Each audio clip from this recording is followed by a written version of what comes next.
parangal, pagrespeto ang salita ng Diyos sa pamagitan po ng pagtayo. Babasahin natin po ito. Nandiyan naman po sa ating screen. No? Okay. Sabay tayo. Ready, begin. Samantala ay ipinamanhik sa kanya ng mga alagad na nangagsasabi, Rabbi, kumain ka. Datapwat sinabi niya sa kanila, ako'y may pagkaing kakanin na hindi ninyo nalalaman. Ang mga alagad nga ay nangangag-usapan, may tao kayang nagdala sa kanya ng pagkain? Sinabi sa kanila ni Jesus, ang pagkain ko ay aking gawin, ang kalooban ng sa akin ay nagsugo at tapusin ang kaniyang gawa. Hindi baga sinasabi ninyo may 4 na buwan pa at saka darating ang pag-ani?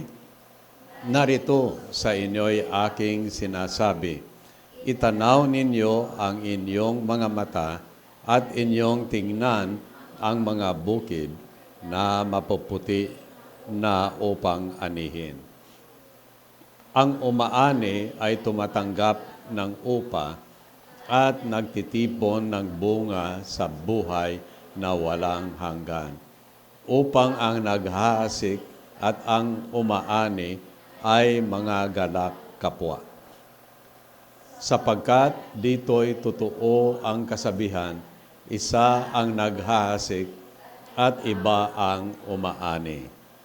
Kayo'y sinugo ko upang anihin ang hindi ninyo pinagpagalan. Iba ang nangagpagal at kayo'y siyang nagsipasok sa kanilang pinagpagalan. Pagpalainawan ng Panginoon ang kaniyang salita. Tayo po ay manalangin. Salamat, Panginoon. Ngayong buwang Mayo ay aming mapag-aralan ang patungkol sa gawain ng misyon. Paintulot niyo, Panginoon, na maibalik muli sa center stage, sa entablado, itong gawain na ito, Panginoon. Lord, patawarin niyo po kami. Patawarin niyo po ako, Panginoon, sa mga pabagal sa taguyod ng gawain na ito, Panginoon. Lord, inyo pong gamitin, ang inyong banglingkod, gamitin nyo rin ang inyong salita upang yung inyong sinasabi ng aming pag-aralan nung nakarang linggo ay talaga pong aming ibalik, Panginoon, ang urgency sa gawaing misyon. Itong dalangin ko sa pangalan ng Panginoong Yesus. Amen. So, ang atin pong pinakapamagat ay what Christ thinks of missions. Actually po ito ay akin na pong nabigay na rin. Pero bigyan ko po talaga ito ng emphasis. Alam niyo po, dahil tayo ay patungo na sa malapit na ng pagbabalik muli ng Panginoon, bumabagal po itong gawain na ito. No?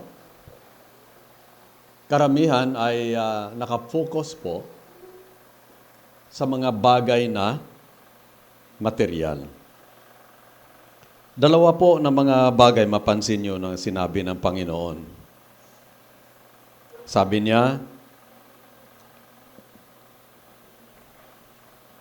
ang aking pagkain ay gawin yung kanyang kalooban at tatapusin ito.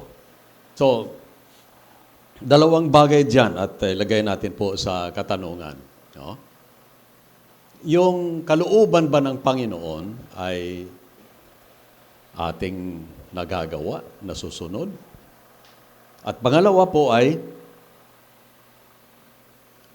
yung pinapagawa niya sa atin ay natatapos o patungo na sa pagtatapos. Noong last week, nagkaroon kami ng fellowship sa mga ilang pastor lang dito po sa Rizal area. At yung nga po, pinag-usap-usapan,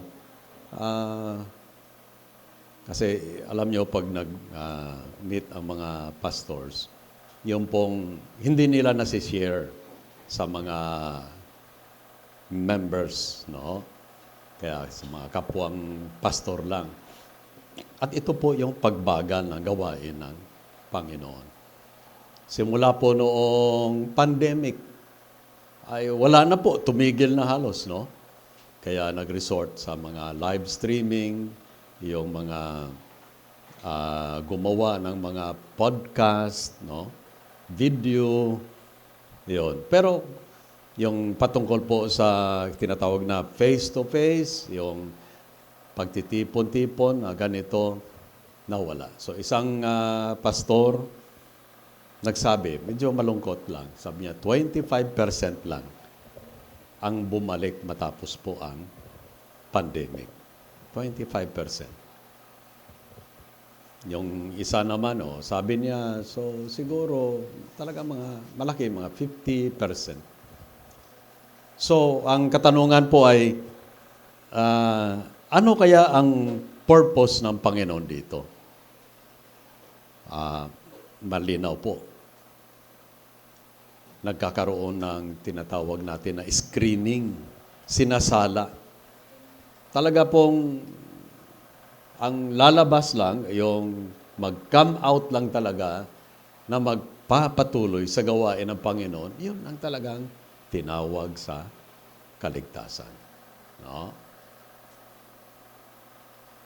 Kasi sa Bible naman, hindi po natin maalis yung katotohanan na bago pa po ang pundasyon o paglikha ng sanlibutan, inalam na niya kung sino ang kanya. Yung elect, pinili niya. No?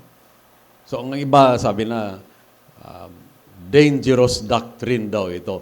Pero alam niyo po, sa 40 years na aking pag-uusisa sa salita ng Diyos, hindi ko ito ma-ignore. No? Na katotohanan, meron talagang ibinubukod ang Panginoon. At number one na po na patutuo o patunay ang bansang Israel. Di ba? Sa simula pa lang. Kaya nga ang Old Testament ay actually kanya po yung testament o pakipagtipan sa isang bansa. Ano po yung bansa na yan? Wala nang iba ko, hindi ang Israel. Now, noong Israel ay nagiging unbelieving o kaya sila ay tumalikod. So, sabi ng Roma 11, no, siya po ay nag-shift sa hintil. Kasi ang mga hintil wala pong yung business o wala silang kinalalaman tungkol sa yung plano ng Panginoon. Ang plano ng Panginoon sana para doon sa Israel, sila ang gagamitin na magiging witness sa buong sanlibutan. Pero pinail sila. Hindi natupad ng Hudyo. So ngayon, siya ay nagkambyo, no? Shift gears, ika nga nila. At yung kanyang binaling o kanyang tinutukan ngayon ay tayo. Nasabi ng Bible, wala naman tayo talaga parte, wala tayong bahagi talaga. So, nagiging lang tayo, parang byproduct lang, no? Ano lang tayo, parang kinahabaga na lang niya. So, praise God, dahil daw po sa unbelief o hindi pagtiwala ng Israel, ito na result. Tayo na po. No? Kaya nandito kayo, nandito ako, no? Dahil ito yun. No? Patunay yan na mayroon siyang pagtawag sa kaligtasan na nangyari sa ating buhay. So, ito ngayon, nung tinawag tayo ng Panginoon, tinawag tayo para sa ano? So, ang Israel, tinawag for the purpose na sila ay magiging witness sa buong sanlibutan. Natupad ba nila yun? Hindi po. Pero sa end times, ayan, bigyan ng Panginoon ng muling pagkakataon ang Israel na matupad nila. Pero sa ngayon po, ang pagkakataon na matupad ang kalooban ng Panginoon ay binibigay sa atin. Kaya ako ay lagi po akong conscious. Pasensya na kayo. No? Kasi iba na talaga itong ano na tayo. Kung baga, sa pre-departure area na tayo. Hindi po ba? Hindi natin alam anytime kung hindi man mag-rapture, pagbalik muli ng Panginoon, kunin niya tayo. Pero ang prayer ko, Lord, sana buhay pa ako yung pagbalik nyo kasi para ma-witness ko, first hand, wow, ganito pala yung rapture. No? Napakaganda talaga kung magiging eyewitnesses tayo. No po? Ngayon, ito na ngayon sa atin. Number one na sinabi ng Panginoon. Maaari siguro hindi ko matapos ito kasi medyo malawak-lubak. Marami akong gustong sasabihin talaga dito.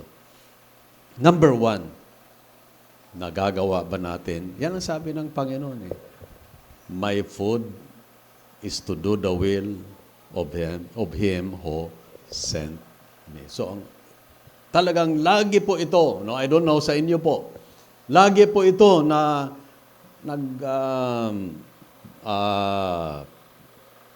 parang tumatambad o parang talagang nasa aking isipan, yung pong kung baga natupad ko ang kalooban ng Panginoon. At yan din po ang palagi na laman ng isip ng Panginoong Yesus. 33 years lang po siya. Di po ba? At conscious siya, alam naman niya, siyempre alam niya lahat po. Lagi siyang babader. Lagi siya talagang nabibigatan. Kung ako ililisan, alis na ako rito. Natutupad ko ba ang kalooban ng Panginoon? So, ibalik natin yan sa atin. Natutupad po ba natin?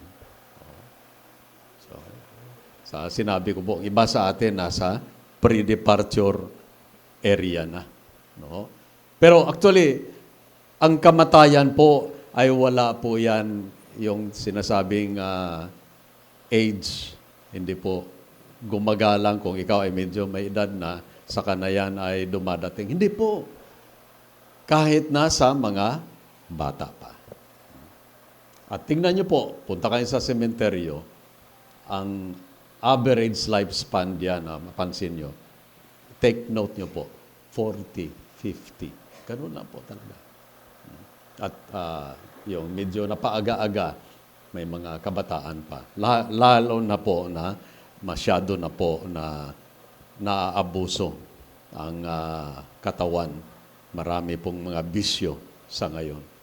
Pangalawa po, nakatanungan dito at conscious talaga ako dito at harinawa po, conscious din about isa sa atin. Natapos ko ba ang pinapagawa ng Panginoon sa akin? O kaya, matatapos na ba? So, ang question po ay ganito. Ano ba ang pinapagawa ng Panginoon sa akin? Ano bang pinapagawa ng Panginoon sa iyo o sa atin? Mga kapatid, meron po purpose. Follow natin yung logic. Tinawag tayo para sa ano? Tapos, tuparin ang kalooban niya. Tapos, natupad ba yun? Natapos ba natin yan? Last Sunday po ay evangelistic natin yon. So, praise God, mayroong tumanggap. At yan lang naman talaga ang ating katuwaan, no? In line sa ating emphasis ngayong buwan. Last Sunday, sabi ko, may eternal regret. Di po ba? Na sa buong eternidad. Now, hindi lang po yan 1,000 years. Hindi lang po 1 million years. Nakakalula po yan. Walang hanggan. No? Na lagi po, ikaw ay parang nagbe-blame ng sarili mo. Bakit hindi ko inayos yung buhay ko? Iksi lang naman yung buhay natin. Ito lang naman po yung tinatawag na parang atin pong performance stage. Tinitignan ng Panginoon kung ano bang performance natin. No? Ayos bang performance natin o hindi? No? So, lagi yan po magbabother sa atin sa eternity. At iwan ko po sa atin, sa mga kabataan, sa mga junior, siguro wala ito sa kanila. Pero pag nahiga ka sa gabi, matutulog na, talagang magtatanong ka talaga sa sarili mo, no? Natutupad ko ba talaga? At natatapos ko ba talaga ang pinapagawa ng Panginoon? No? Dahil po, ito lang talaga, ito lang ang performance natin. Ito lang talaga yung ating panahon sa sanlibutang ito. And then, pagkatapos po sa yung temporary life, eternal life. Now, sa dalawang mga bagay, introduction pa lang ito, no? Yung sabi ng Panginoon, ginawa ba ang kalooban ng Panginoon? Ang katanungan na yan ng Panginoong Yesus, ganon din yan sa atin. No? Pangalawa, natutupad, natatapos ko ba? Na-accomplish o kaya pagharap natin sa Panginoon, Lord, mission accomplished. Yan po ang sa ngayon, pilit ng kalaban na alisin sa ating pag-iisip. Ay, mag-enjoy ka lang. O magpapasasa ka diyan. Kasi, life is short. Kaya nga, dapat talaga usisain, alamin natin, life is short. No? At ang iba pa, hindi na nila mapiperform yung task nila sa buhay kasi may kapansanan na sila. Kaya nga, lagi po ito binabanggit. Akala ko po, hanggang 2015 lang talaga ako. Pasensya na kayo. Parang sirang plaka itong aking ginagawa. Pero, yung language ngayon, sobrang grateful. Yan ang language, sobra. Ibig sabihin, overflowing o kaya sa tama na pagkasabi, masyado akong grateful sa Panginoon. Kasi since 2015, mag-8 years na po. No? Binibigyan pa niya ng pagkakataon. No? Kaya, alam nyo, dapat lang po may heavenly mindedness tayo. Lagi lang po nakatingin sa mga bagay na sabi ng Bible, may eternal value. At yung nga po sa Hebreo, lagi natin isa sa isip na tayo ay, ano tawag sa atin sa Hebrews 11? Pilgrims and, aliens. Mga, tayo? Aliens. Anong alien sa Tagalog?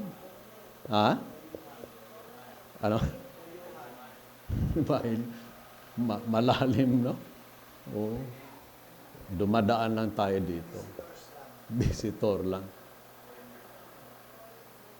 Kaya nga po, ito, no, having said that, ito po, nagsusupersede siya o kaya ni lalampasan, number one, ang mga material na mga bagay. Ano mang bagay meron tayo sa sanlibutan ito, material na mga bagay. Meron ka bang malaking pera?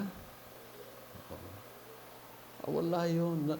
Lalampasan yan kung having mention yung dalawa po, no?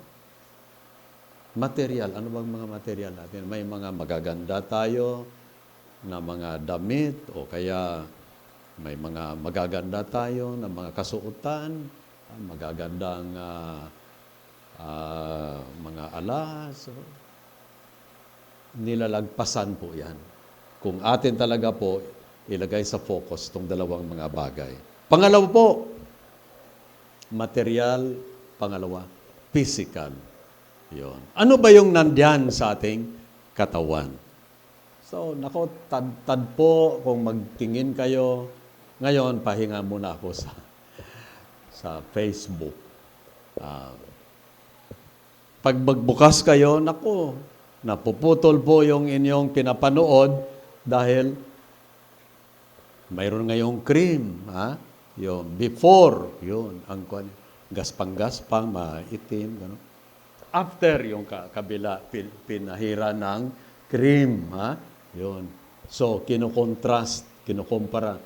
Oh, huy, pumuti, kuminis,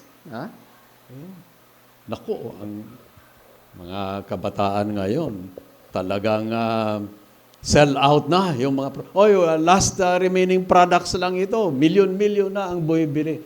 Ano po ang pinapahalaga ng tao sa ngayon? Katawan, sarili. Pero, pasensya na kayo.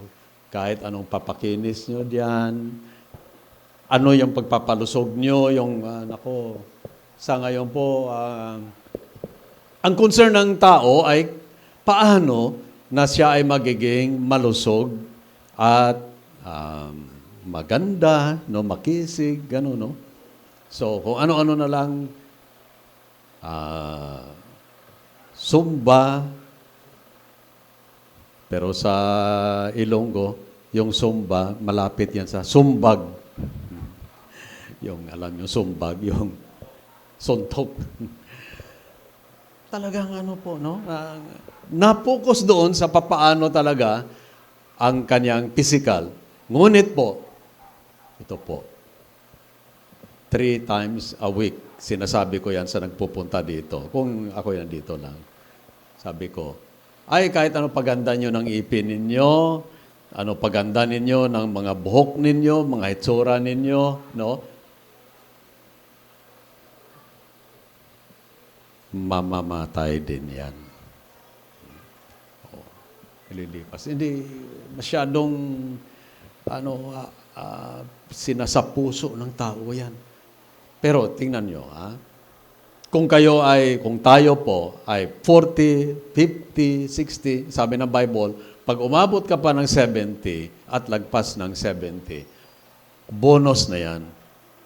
Pero ikumpara nyo yan sa buhay pagkatapos ng buhay na ito. Walang hanggan. Hindi lang po yan 70, 80 years. Si Charles Stanley, 90 ba siya? 90 years. So, bonus yun. Praise God. Kasi ginagamit pa siya at nagpapagamit pa sa Panginoon eh. Pero kumpara niyo po yan. Hindi yan 1 million years lang. Hindi lang 1 billion years. Hindi po mabibilang, hindi po ma-quantify. Imagine that. Asaan ba ang ating focus? Doon ba yan sa matter of just 60, 70, or maybe very less than that? No? Masyado pang mababa pa dyan, maiksi pa dyan. No? O kaya yung wala hanggan talaga. Yan ang una po na pinapabatid ng Panginoon, no? Pinapa-conscious ng Panginoon sa mga disciples. Ano ba ang priority? Sandali lang. Sa akin, wala na ako talagang aking talagang hinahangad, aking talagang nilulook forward, magawa ang kalooban ng Diyos. Second, matapos kong pinapagawa ng Panginoon sa akin. Natanong niyo ba yan? Ha?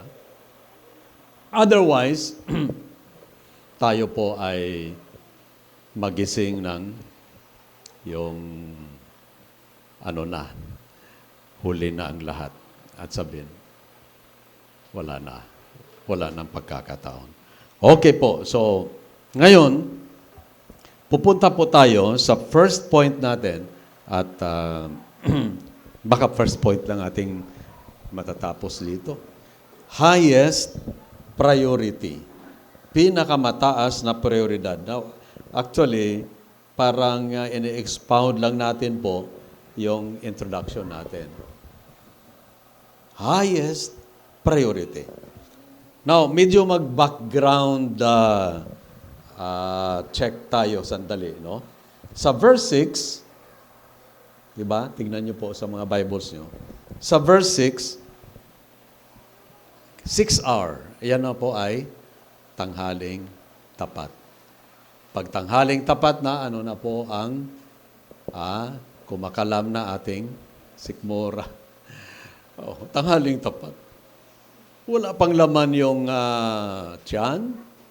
So, anong ginawa po ng mga disciples sa verse 8? Sila po ay, siyempre po, pumunta sa palengke. Oh, aywan ko kung may talipapa sila yung time na yon. At sila po ay naghanap ng makain. Now, sa verses 9 to 30, subaybayan niyo po, tingnan niyo sa Bible. Mayroong intervening na yung pangyayari. Ano po yung intervening na pangyayari? Yung Samaritana at saka ang Panginoong Yesus. Ano po ang kanilang pinag-usapan? Kasi dumating po yung babaeng Samaritana. Now, background check din naman, no? Yung babaeng Samaritana, nag-iisa lang siya. At siya po ay sa 10 oras. Alas 12. Parang hindi, unlikely ba na time. Oh, tanghaling tapat. Ngayon, kayo ay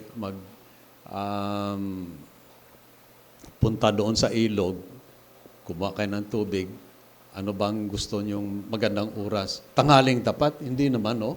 Kasi sobrang init ngayon, di ba? Pinili niya ang tanghaling tapat. Bakit po? Dahil siya po ay double life. May tinatago siya sa buhay. No? Ayaw niya na makita ng ibang tao, baka ma-iskandalo siya. So, nagpunta siya. Pagdating niya doon, nagtanong ang Panginoon, bigyan mo ako ng tubig. Diba? At ano agad ang responde ng babae? Agad-agad defensive siya. Sabi niya, sandali lang. Ako ay Samaritana. I am a Samaritan. Ikaw ay Hudyo. Diba? Ang Hudyo at saka ang mga Samaritan ay walang dealing. Hindi tayo nagkipaghalubilo. Now, ikaw, bakit ka naghihingi sa akin ng tubig? Ha? Ngayon, ito na ngayon. Parang bombshell ito, sabi ng Panginoon. Kung alam mo lang kung sino ang naghihingi ng tubig sa iyo. Yun. Sabi ng Panginoon, kung alam mo lang sino ang naghihingi ng tubig sa iyo, bigyan ka niya ng tubig na walang hanggan.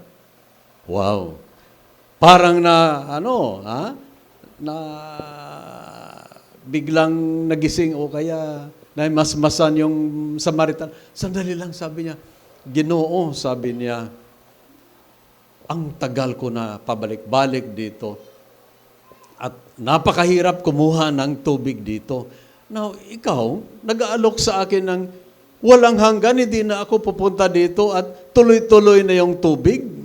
naaagos at hindi na ako mag-iigib? Nagulat talaga yung babaeng Samaritana. Pero anong sagot ng Panginoon? Sabi niya, pero alam mo, ang ibibigay ko sa iyo ng tubig ay nandyan sa ilalim, sa loob mo, at yan ay umaapaw, umaagos.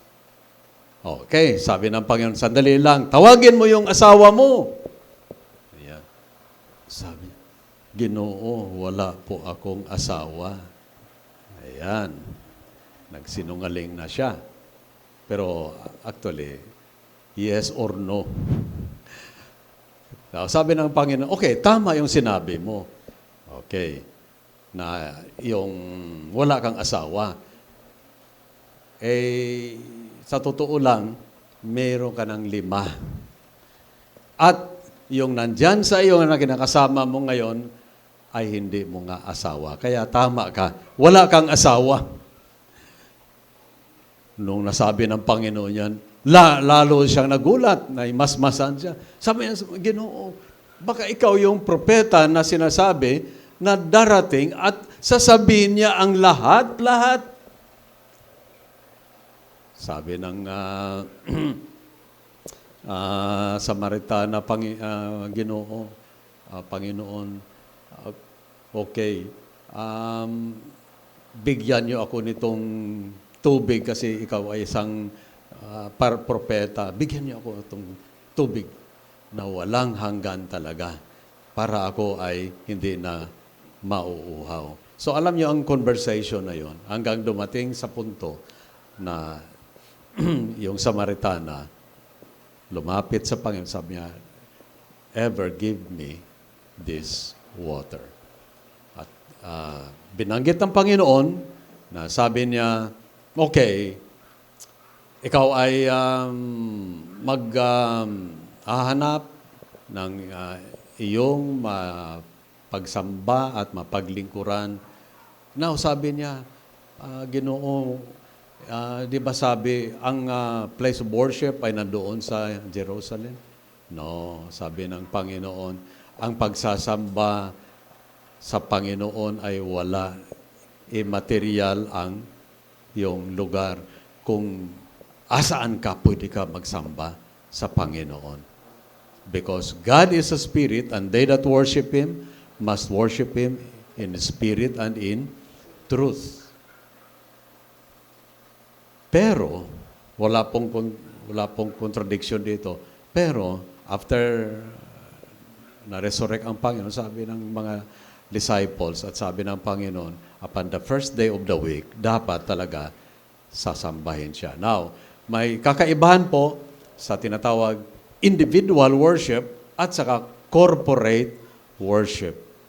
Kung ikaw talaga ay mananamba ng Panginoon, maghanap ka ng katulad mo na mayroong puso na kakilala sa Panginoon at mananamba siya ng Panginoon at magsama-sama kayo. So, hindi ho na unawaan ng marami yan. Oh, yung kalabaw, wala naman samba-samba, mataba naman siya. Okay, kalabaw naman yun eh. Pero ang isa talagang tunay na mananamba ng Panginoon, maghahanap talaga siya ng Sunday, first day of the week na pananambahan. Kaya nga po, sinasabi ko, doon natin malalaman talaga kung sino ang tunay na mananamba. Dahil maghahanap talaga yan ng mapagsambahan niya. Kaya kung wala naman akong malisya, kung hindi talaga siya tunay na mananamba ng Panginoon, hindi ho siya naghahanap o naghahangad na magsamba. Minsan kasi parang pinipilit natin ng tao, di ba? Pero sa akin pong conviction, pag talagang siya ay tunay talaga in himself, no? He has known God personally, and he is a worshiper of God, he, by all means, will come to church and worship together with the other believers na mga mananamba din. No? So, okay. Marami talagang makukuha natin dito. Pero, pagdating po natin sa verse 31, ito na. Dumating na po ang mga alagad. At dala-dala po yung pagkain na kanilang binili. At inalokan ang Panginoon. Panginoon, kumain ka. Ano po yung sagot ng Panginoon sa kanila? Nagulat sila, sabi ng Panginoon, ito sa English.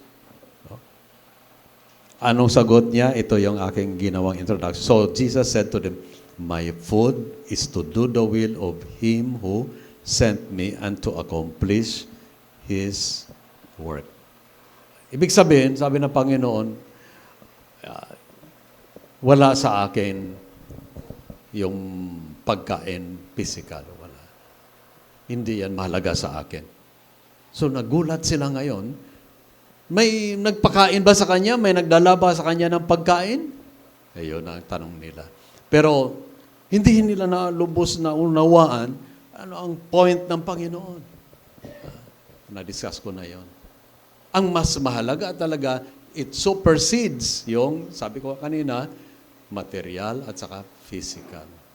And even emotional, yung affirmation na gusto tayo pagpupurihin o kaya yung tayo ay yung kilalanin, recognize o la. Sabi ng Panginoon, nagsusupersede sa lahat-lahat na ito, no? Yung pagkaroon natin ng pagkakilala sa kalooban ng Panginoon at kung baga nagampanan natin. Now, let's come to something practical po, no? Okay. Nung ako po ay high school, dahil gusto ng father ko na ako po ay magiging electrical engineer. Yun po. Kaya, doon po ako nag-high school. Noon ay Misamis Oriental School of Arts and Trades. Ngayon po, Don Mariano Polytechnic University. Bakit po? Kasi ginugroom niya po ako na magiging electrical engineer. Pero, yung tatay ko, ginugroom niya ako, pero yung aking Heavenly Father, ginugroom din niya ako sa kanyang kalooban. So, ang first na aking ginawa po ay nagtanong ako, Panginoon, ano ba talaga ang kalooban mo sa akin? No? Maging electrical engineer now. Iba sa atin dito, ayan, sila ni Teacher Leia, no? Ayan ang kanilang calling. Pero yun ay pinapatupad din ng Panginoon sa kanila. Pero sa akin, ano bang aking life work? Ano ba, Panginoon? Not until na ako po ay pumunta po sa Dawn Baptist Bible Institute dun sa Iloilo po. And for 1 year, pinakita talaga ng Panginoon kasi hindi ho ako nagpahinga. Inalam, Lord, ano talaga ang inyong calling sa akin? Tinawag mo ko sa kaligtasan. Ano ngayon ang aking lifetime calling? Ay, ang dami po in-impress ng Panginoon. All sheep, ay wala daw mga shepherd. Ganun, no? The harvest, ito po, isa din po ito. Harvest is truly plenteous, but the laborers are few. You know, one after the other na mga katotohanan po sa ngayon na panahon, in-impress ng Panginoon sa akin. Until po na dumating ako sa point, nagkaroon kami ng missions conference, so, kasama sa mga ilan ko mga classmates, kami po ay sumuko ng aming buhay sa Panginoon. Now, ang iba, nakakalungkot, wala na po sila dahil sila po ay pumunta sa ibang vocation. Ang iba naman wala na rin dahil patay na. Tapos na. Nakakalungkot talaga na mabalitaan natin, ay wala na. Namatay. Mga kaklase ko po, siguro mga 50%, wala na po sila. Kinuha na sila ng Panginoon. So, okay. Having said that, ito po yung point ko po, no? Akin po talagang tinitiyak na hindi po ako magkamali. Kasi only one life, it will soon be past. Only what's done for Christ will last. Iisang buhay lang ito. No? Sasayangin ko pa ito. Kung totoo lang sana yung Hinduism na ang iba ngayon ay mga hayop. Sa sunod na cycle ng life, ikaw na siguro maging tao ka na. Sana totoo yan. Pero po, iisa lang talaga yung buhay natin sa ngayon. Mga kapatid, ito lang po ang nais ko pong i-emphasize. Todo bigay na po yan sa Panginoon. At alamin talaga kung ano ang nais ng Panginoon. At number one po, ang highest priority na sinasabi niya, dumako po tayo ngayon, dito na po sa 34. Kita niyo po, no? Jesus said to them, "My food is to do the will of Him who sent me and to accomplish His work." 35. Do you not say, there are yet 4 months, then comes the harvest? Look, I tell you, lift up your eyes and see that the fields are already white for harvest. Number one po, sinasabi ng Panginoon, ang pinakamataas po talaga na prioridad sa ngayon, sa gawain niya, ay yun pong harvest. At ano po yung harvest? Mga kaluluwa. Kung mayroon man po na talagang nagdurugo ang puso ng Panginoon dahil sa mga nakikita niya sa libro, mga kaluluwa na nawawala. Kasali na po yan ang atin pong mga loved ones, ang atin pong mga kaibigan, mga anak, mga magulang, mga tatay, magulang, no, nanay, mga kaibigan natin. Yun po ang highest priority ng Panginoon. The salvation of the lost. Kasi po, yan po ang binanggit dito ng Panginoon. Iyan ang chief concern niya.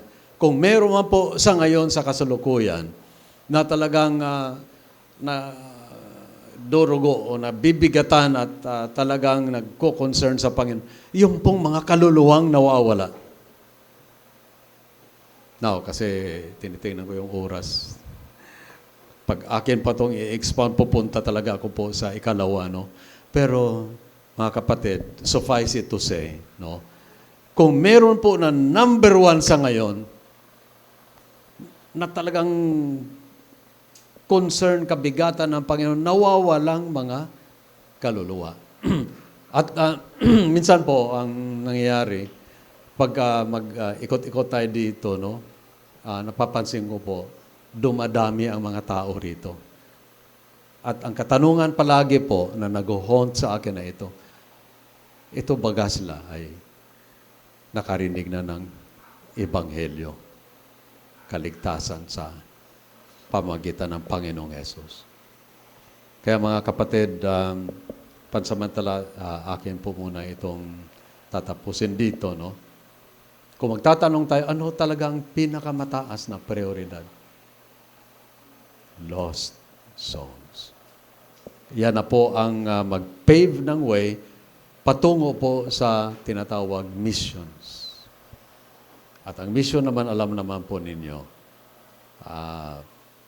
atin munang area, sunod, makalapit po buong sanlibutan.